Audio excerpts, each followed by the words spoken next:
ഈ മാസം 18-ന് വയനാട് പൂക്കോട് വെറ്റിനറി കോളേജിലെ ഹോസ്റ്റലിൽ ദുരൂഹ സാഹചര്യത്തിൽ മരിച്ച നിലയിൽ കണ്ടെത്തിയ സിദ്ധാർത്ഥിന് നീതി ഉറപ്പാക്കണമെന്ന് കഴിഞ്ഞ ദിവസങ്ങളിലടക്കം സിദ്ധാർത്ഥിന്റെ മാതാപിതാക്കളും ബന്ധുക്കളും ആരോപിച്ചിട്ടുണ്ടായിരുന്നു. ഇന്നലെയാണ് ഈ കേസുമായി ബന്ധപ്പെട്ട 18 പേരിൽ 6 പേരെയെങ്കിലും പോലീസിന് കസ്റ്റഡിയിലെടുക്കാൻ സാധിച്ചത്. ഇപ്പോൾ സിദ്ധാർത്ഥിന്റെ ബന്ധു നമുക്കൊപ്പമുണ്ട്. ഈ അന്വേഷണത്തിലും ഈ പിടിച്ച 6 പേരിലും തൃപ്തിയുണ്ടോ നിങ്ങൾക്ക്? അതില്ല. കാരണം നമ്മൾ ആദ്യമായിട്ട് ഈ കുറ്റക്കാരെന്ന് പറയുന്നത് 12 പേരെയാണ് സസ്പെൻഡ് ചെയ്തത് കോളേജിൽ നിന്ന്. ഈ 12 പേരിൽ ഒരാളെപ്പോലും ഈ സമയം വരെ പിടിക്കാൻ അവർ കഴിഞ്ഞിട്ടില്ല. അഡീഷണലായിട്ട് വന്ന 6 പേര്, 8 പേരെ ചോദ്യം ചെയ്തു, അതിൽ 6 പേരെ അറസ്റ്റ് ചെയ്തു എന്ന് പറയുന്നു.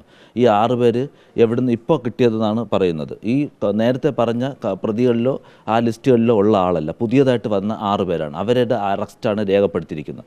അത് എത്രത്തോളം കേസിലുള്ള യഥാർത്ഥ പ്രതികളെ നമുക്ക് കിട്ടാതെ ആവുന്നതും അല്ലാത്തവരെ ഇതിൽ ഉൾപ്പെടുത്താനുള്ള, അല്ലെങ്കിൽ പിന്നീട് കിട്ടിയ ഈ പ്രതികളിൽ ഒതുക്കി കേസ് ദുർബലപ്പെട്ടു പോകാനുള്ള സാധ്യത ചിലപ്പോൾ ഉണ്ടാവാൻ സാധ്യതയുണ്ട്. അതാണ് എനിക്ക് മനസ്സിലാവുന്നത്.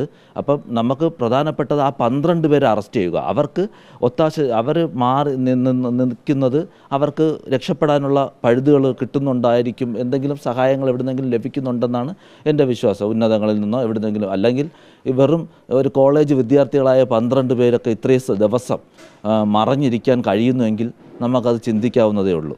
എവിടെയാണ് ഒളിച്ചിരിക്കുന്നത് എന്നാണെന്ന് ഇതുവരെയും കഴിയുന്നില്ല. വലിയ കുറ്റവാളികൾക്ക് പോലും ഇത്രയും ദിവസം മറഞ്ഞിരിക്കാൻ കഴിയുമെന്ന് എനിക്ക് തോന്നുന്നില്ല. ഇത്രയും ശക്തമായ പോലീസ് സംവിധാനം, നമ്മളെ പോലീസിൻ്റെ കഴിവുകളെക്കുറിച്ചൊക്കെ ഞാൻ കുറേ വീഡിയോകൾ ഇപ്പം കണ്ടു.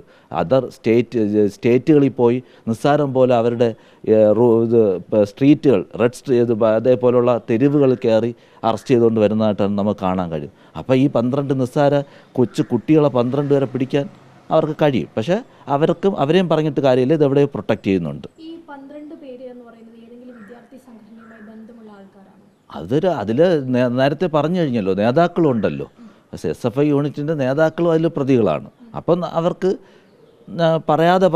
ഞാൻ പറയേണ്ടതില്ലല്ലോ, എല്ലാവർക്കും അത് മനസ്സിലാവും. ഉണ്ടായിരിക്കണം, എന്തായാലും ആ ഉന്നതങ്ങളിൽ നിന്ന് എന്തോ ഒരു സംരക്ഷണം അവർ കിട്ടുന്നുണ്ട്. അവർ വിശ്വസിക്കുന്ന, അല്ലെങ്കിൽ ആ പാർട്ടി, അല്ല അവർ ഏതാണോ അവിടെ പ്രതിനിധാനം ചെയ്യുന്നത് ആ യൂണിറ്റ് അവരെ സഹായിക്കുന്നുണ്ട് എന്നുള്ളത് തന്നെയാണ് നമുക്ക് പറയാൻ പറ്റും.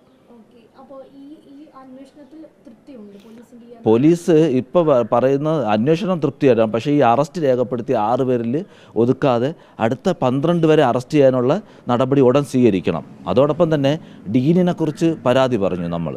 ഡീന്, അവിടുത്തെ വാർഡൻ, അതേപോലെ ആ ഫിസിക്കൽ എഡ്യൂക്കേഷൻ ടീച്ചറായ കാന്തനാഥൻ, ഇവരാരെയും ചോദ്യം ചെയ്തതായിട്ടോ അറസ്റ്റ് ചെയ്തതായിട്ടോ ഒരിടവും കാണാൻ കഴിഞ്ഞില്ല. അവരെ ഉടൻ അറസ്റ്റ് ചെയ്യണം. അവരാണ് ഈ കേസിൻ്റെ പ്രധാന കണ്ണികളെന്ന് പറയുന്ന അവരാണ്. അവരെ ഇതുവരെയും ഒരിടത്തും അറസ്റ്റ് ചെയ്തതയോ ചോദ്യം ചെയ്യാൻ പോലും വിളിപ്പിച്ചതായിട്ട് എനിക്കിതുവരെ അറിയാൻ കഴിഞ്ഞിട്ടില്ല. കുടുംബം നോക്കുന്നത് നമ്മൾക്ക് ഈ 12 പേരെയും അറസ്റ്റ് ചെയ്യാൻ അവർ വൈകും തോറും നമ്മുടെ കേസ് കറക്റ്റായിട്ട് നടന്നു പോകില്ല എന്ന് നമുക്കൊരു വിശ്വാസമുണ്ട്. ഇത് അട്ടിമറിക്കപ്പെടും. അപ്പം ആ സാഹചര്യം ഉണ്ടാകുന്നെങ്കിൽ ഞങ്ങൾ സെക്രട്ടേറിയറ്റ് പോലുള്ള സ്ഥലങ്ങളിലും അല്ലെങ്കിൽ ഗവൺമെൻറ് ഓർഗനൈസേഷൻ എവിടെ വേണമെങ്കിലും സമരം നടത്താൻ എല്ലാവരും തയ്യാറാണ്. നാട്ടുകാർ പോലും ഇടയ്ക്കിടയ്ക്ക് വന്ന് സംസാരിക്കുന്നുണ്ട്. നമുക്ക് ഒരു വലിയ മാസമായിട്ടുള്ളൊരു പ്രകടനം തന്നെ നടത്തേണ്ടതുണ്ട് എന്ന് പറയുന്നുണ്ട്. അതോടൊപ്പം നമ്മൾ പ്രതിനിധാനം ചെയ്യുന്ന സമുദായ സംഘടനയും ഇത് സമരമായിട്ട് പിന്നീട് സഹകരിച്ചില്ല എങ്കിൽ മുന്നോട്ട് പോകുന്ന ഒരു സാഹചര്യം ഞങ്ങൾ തീരുമാനിച്ചിട്ടുണ്ട്.